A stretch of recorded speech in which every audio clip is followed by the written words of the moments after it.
You found it. Your home for the best content on your favorite team, the Fighting Tigers of LSU. Do us a favor, subscribe to the channel, leave your comments below, and be sure to smash that like button.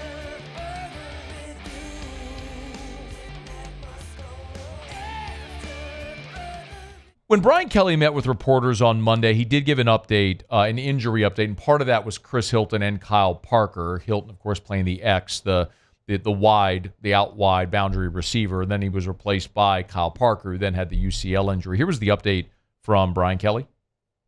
Dellinger is cleared. He'll be at practice tomorrow. He'll be ready to go. I think Kyle Parker is improving. We're trying to get full strength back from that nerve that kind of got pinched. I think he's probably a guy that will find himself ready by the end of the week. And Chris is day-to-day. He is ground-based. He is running. This now becomes, what can you tolerate? There's going to be some pain associated with it, but he has all function now, and it's just a matter of time now with Chris. When he starts to feel really good, where he can get in and out of breaks and function at his level, we'll see him back on the field.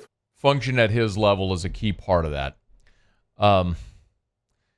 And when you look at LSU's offense right now, they really are missing one thing. And it's the deep threat in the passing game. Everything near around the line of scrimmage as an extension of the running game, you saw that on Saturday, right? I mean, Juwan Johnson converts from defensive back to running back, and he's targeted 3 times, catches all 3, including for a touchdown. I mean, around the goal line, Kamorian Pimpton got his first touchdown reception. It was a 1-yard touchdown catch. You know what I mean? Mason Taylor so far. Mason Taylor! Has been fantastic. He's second only to Kyren Lacy. Lacy's got 12 reception. Taylor's got 11 for 102 yards. He's averaging 9.3 yards per reception. My point is, what you are missing is the guy that can stretch the field and take the top off the defense. Kyren Lacy is incredible. He's an all-conference caliber receiver, all-America caliber receiver. It's all about the season. He's got 4 touchdown receptions already. He's leading the SEC right now. And there's no reason to think that that's going to regress so long as he stays healthy. But what you are missing in this offense, in this pass game, is the guy that can stretch the field vertically and challenge a defense over the top. Remember, last year, Brian Thomas did that exceptionally well. Now, Malik Neighbors was awesome as far as his yards per catch, but a lot of Malik was his ability to catch and run, break a tackle, make you miss. Brian Thomas was sensational at beating you deep, and Jay Daniels was as accurate a deep ball thrower as we've ever seen by completion percentage.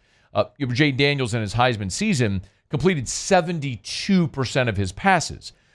Brian Thomas averaged 17.3 yards per reception. Malik Neighbors averaged 17.6 yards per reception. And then Kyren Lacy, who was your number 3, averaged 18.6 yards per reception. That was only on 30 catches. But the point is, you had the deep threat a year ago. Remember, I just told you, Kyren averaged 18. Malik and Brian Thomas each averaged 17 yards per reception. Right now on the season, when you look at LSU's receivers, Kyren Lacy's averaging 13 yards a reception. Aaron Anderson, 12. Xavier Thomas, 12. CJ Daniels, CJ Daniels, 12. Xavier Thomas, 10. You just don't have the guy that's averaging 17, 18 yards a reception. I mean, you want to talk about the true absurdity. Go back and look at 2019 with Jamar Chase.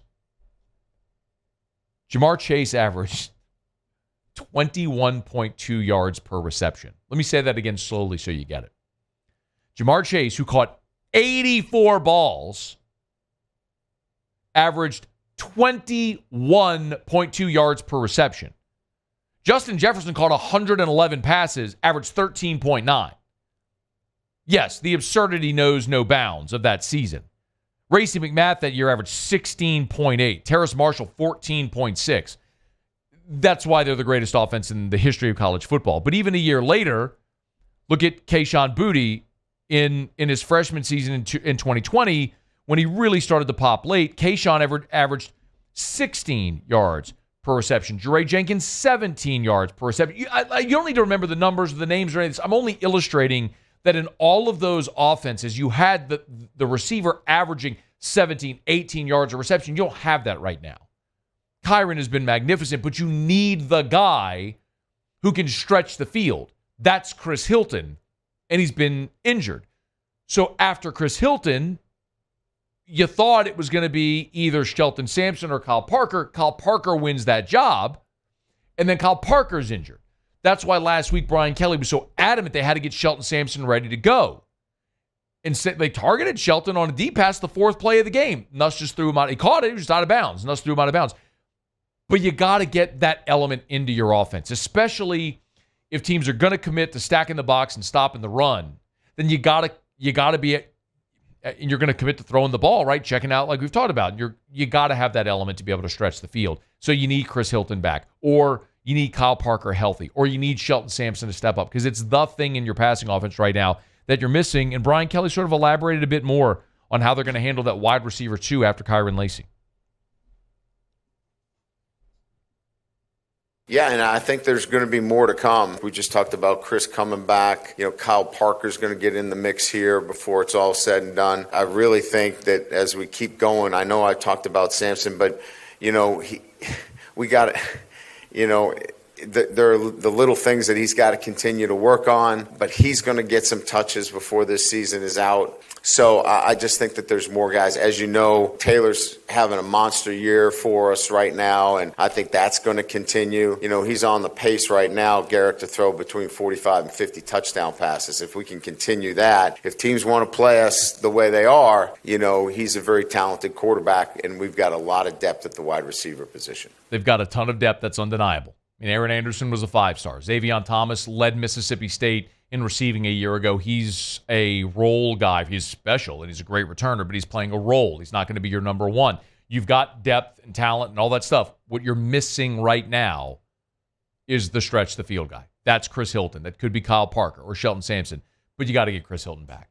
And if you get him this weekend against South Carolina, man, what a huge boost, because when you look at South Carolina, the thing that they do exceptionally well is rush the passer.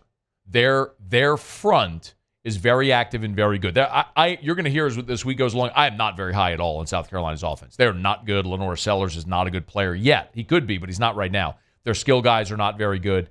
I don't think they threaten. South Carolina doesn't threaten you the way SC could or some of the other challenges that are coming. But this is an opportunity, if you keep Garrett Nussmeier upright, to really hurt South Carolina through the air. That's why, and look, Shane Beamer talked about this on Tuesday. He talked about his edge guys against LSU's great offensive tackles. They do a good job, I think, of mixing things up, Phil. I mean, they use multiple tight end sets, and they shift and motion and give you a different look, and they'll roll the pocket out a little bit to move the quarterback and get him on the edge. And then certainly, I'm sure they're going to feel extremely confident with their 2 offensive tackles of not giving them any help. If I'm not mistaken, the 66, he's played 1,700 career snaps, and he's given up 3 sacks. I'm not great at math. What is that? Almost once every 600 snaps, he gives up a sack. So I'm sure he feels pretty good going into Saturday. It's a big challenge for our guys. You want to watch a matchup on Saturday? And we'll break it down more as the week goes along. If LSU's tackles and offensive line keep Garrett Nussmeier upright, he's going to go throw for 300 yards on Saturday, and LSU's going to win the game. Like that's the chance South Carolina has. If their defensive line can do what SC and Nichols could and pressure Garrett Nussmeier, LSU could be in trouble if they can't run. But if LSU keeps Nussmeier upright, South Carolina's in for a long time. Hey, thanks so much for watching. Please leave your comments. I love to interact. And be sure to hit the red subscribe button below.